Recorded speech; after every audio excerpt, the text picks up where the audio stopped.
What's up, guys? How's it going? So today I want to talk about the scale and the role that it should play in your weight loss journey, and the role, that it's played in mine throughout the last 8 years. Now, at times, the scale can be our best friend or our worst enemy. If we don't see the weight that we want, we become instantly frustrated and we think that we're not doing the right thing, when sometimes that's not really the case, because our weight fluctuates greatly throughout the day. We can weigh 4 to 6 pounds heavier at night than we do in the morning. And that's, really due to a lot of things. Our body just, we consume a lot of water. We haven't expelled the water. Carbohydrates hold more water. There's been many times on my previous weight loss journeys where I would have a cheat day. The next day I would weigh myself and I would weigh up to 12 pounds heavier. And it would take 5 to 6 days just to let go of that extra water weight, and unfortunately, that's the case, and that's kind of what gives, the scale a bad rep, but ultimately, I think the scale is a really important tool that we can use to, to measure our progress on, on our weight loss journey, especially if you have a lot of weight to lose.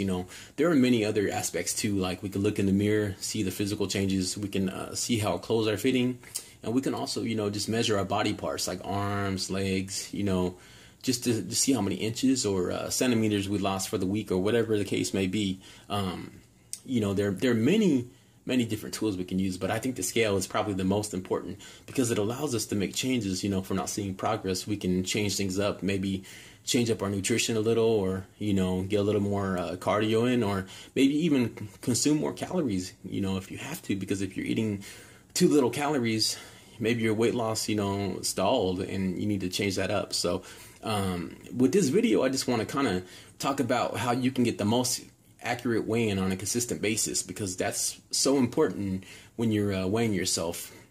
So there are many little things I want to talk about. The first thing is try not to weigh yourself more than once a week or once every 2 weeks, which would probably be better. Because if you weigh yourself every day, you're just going to get frustrated and it's going to become an obsession for you.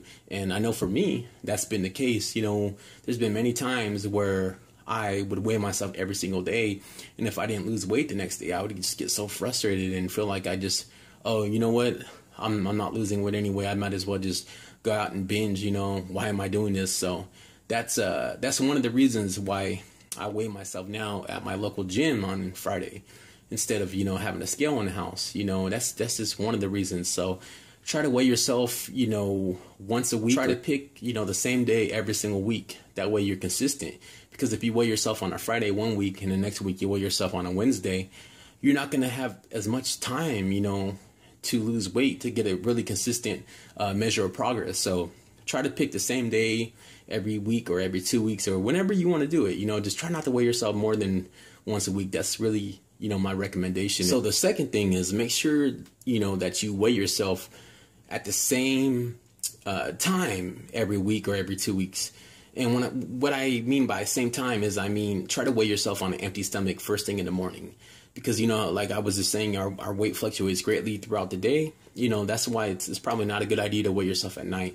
So if you can, weigh yourself, between 8 to 12 hours after the last time that you ate something. And I'm not going to consume anything during that time period, if that makes sense. It's really important to weigh yourself on an empty stomach, because say I wake up Friday morning, I have a, bottle of water or whatnot, and I get on the scale. Guess what? I'm probably going to be a half a pound to a pound heavier than I probably normally would be. And that's going to, throw the accuracy off, which is, like I said, it's really important to get an accurate weight every week. So, try to do it on an empty stomach if you can. So the third thing is make sure, that you use the restroom before you weigh yourself, because our bodies, hold a lot of water, and we will expel a lot of water when we use the restroom. And, that will greatly affect our weight. So that's really important to consider, because if you use the restroom one week, say you use the restroom on Friday, you weigh in, but the next week you don't, guess what? You're probably going to weigh, chances are you could weigh more the next week than you did the previous week. And that's because you weren't consistent with, your method of weighing in. So make sure you use the bathroom, just to kind of keep things, or, if you don't want to use the bathroom, that's fine too. Just make sure you're consistent, not doing that before each weigh-in. And the fourth thing is try to be consistent with the scale that you use. Try not to use, more than one scale to weigh yourself. If you have a scale, say at your, you go to your family, your mom's house, and she has a scale, and then you use one at your home, and then you use one at the gym, chances are those scales are not calibrated to the same weight. So you're going to get, many different readings. So when you weigh yourself, just try to use the same exact one. That's why I use the one at my gym, because it's there, it always works, and it's fairly accurate. I'll weigh myself 2 times in a row and 3 times in a row, and I'll get the same weight. So just try to use the same scale, every week, or every weigh-in. One more tip. So say you go to the gym or whatever, and you weigh yourself and you do a quick workout. Make sure that you do that same workout for the same amount of time before every weigh-in.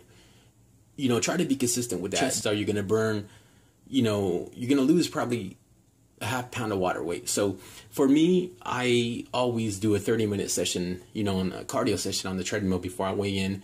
And I do that consistently. So I know that if I don't do that one week, then my weight's going to be heavier than I, would like to see on the scale. So that's also important. So just keep that in mind. So as you can see, guys, being consistent is extremely important when you weigh yourself. It's important that we get the most accurate weight possible.